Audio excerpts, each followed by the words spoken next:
So I was kind of bored today and decided to make a video, and I thought, well, what better thing to show off than something I've never shown off and forgot about until just a little while ago.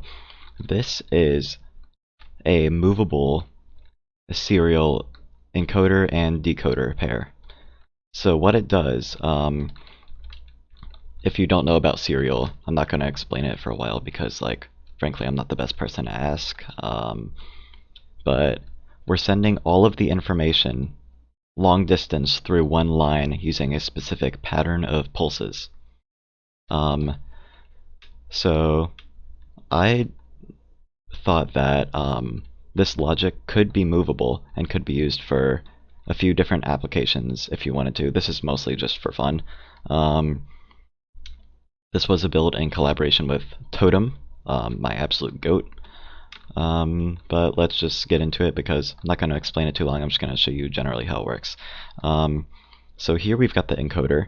This is timed to exactly match the decoder over here, and both of the general logic of these was made by Totem. I was just in charge of moving them.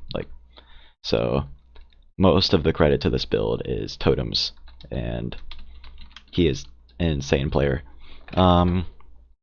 But here we have a bunch of movable T flip-flops, so we can move that there, and you can see stuff will happen, but it will stay because of this neat contraption made by Tint a while ago that allows for block dropping in Bedrock. I think it's pretty cool, so I used it. Basically, you can set whichever lamps you want up, and then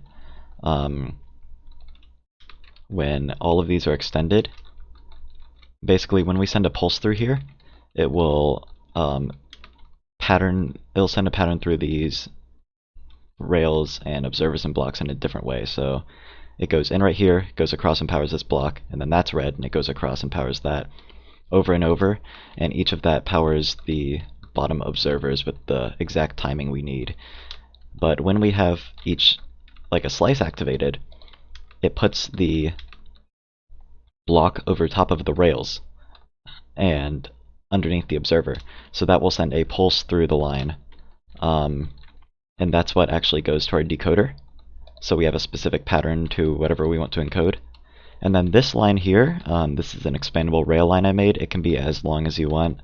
The slimestone's not too compact, I just threw it together. And then we get to the big boy, the big kahuna, the decoder. That shouldn't be there.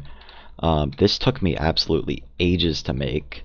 This is definitely the craziest thing I've made just because it took so long to actually push the movable logic that Totem made because of all the kinks I had to work out. But the information will travel up into here, and all of the decoder logic starts firing.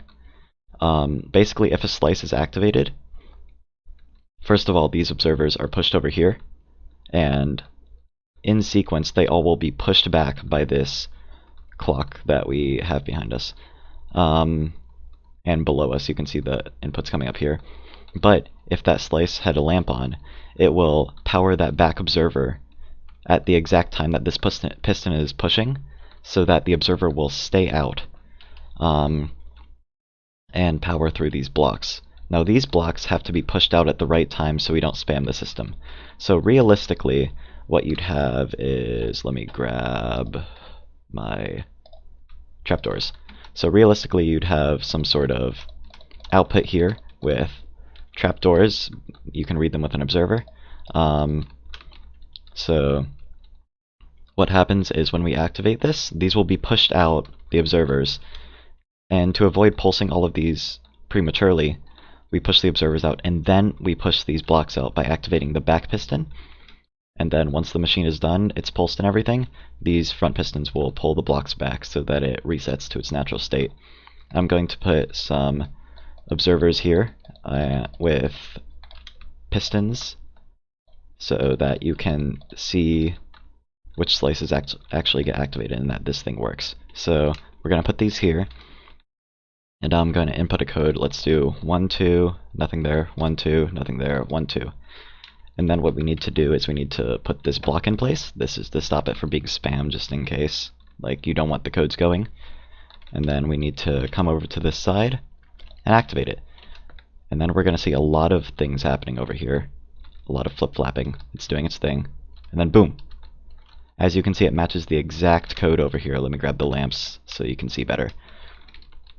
So we got 1, 2, 1, 2, 1, 2, just like we have over there. So if you've actually stayed this long in the video, first of all, thank you, you're a real one. Second of all, the anticipation must be killing you. You want to see this thing move, because I said it moves. Alright, let's do that. So for this, all we need to do is pull from this sticky piston, and hopefully it works because I structure blocked this all. So we'll push the decoder forward and then just shove it all from behind at once. And then everything will spam. We don't like that, so we actually have a reset built in just in case. So everything gets reset in its natural position. And everything moved forward. And now we can move the encoder forward. So we just pull from here. It pulls all that. And it all gets shoved forward at once as well. And then that will get spammed a little bit. It doesn't really matter because at that point we'd have the output moved away. But all we have to do is reset this, and we have a completely movable serial encoder and decoder pair. Once again, mad props to Totem for being the absolute GOAT and helping me make this.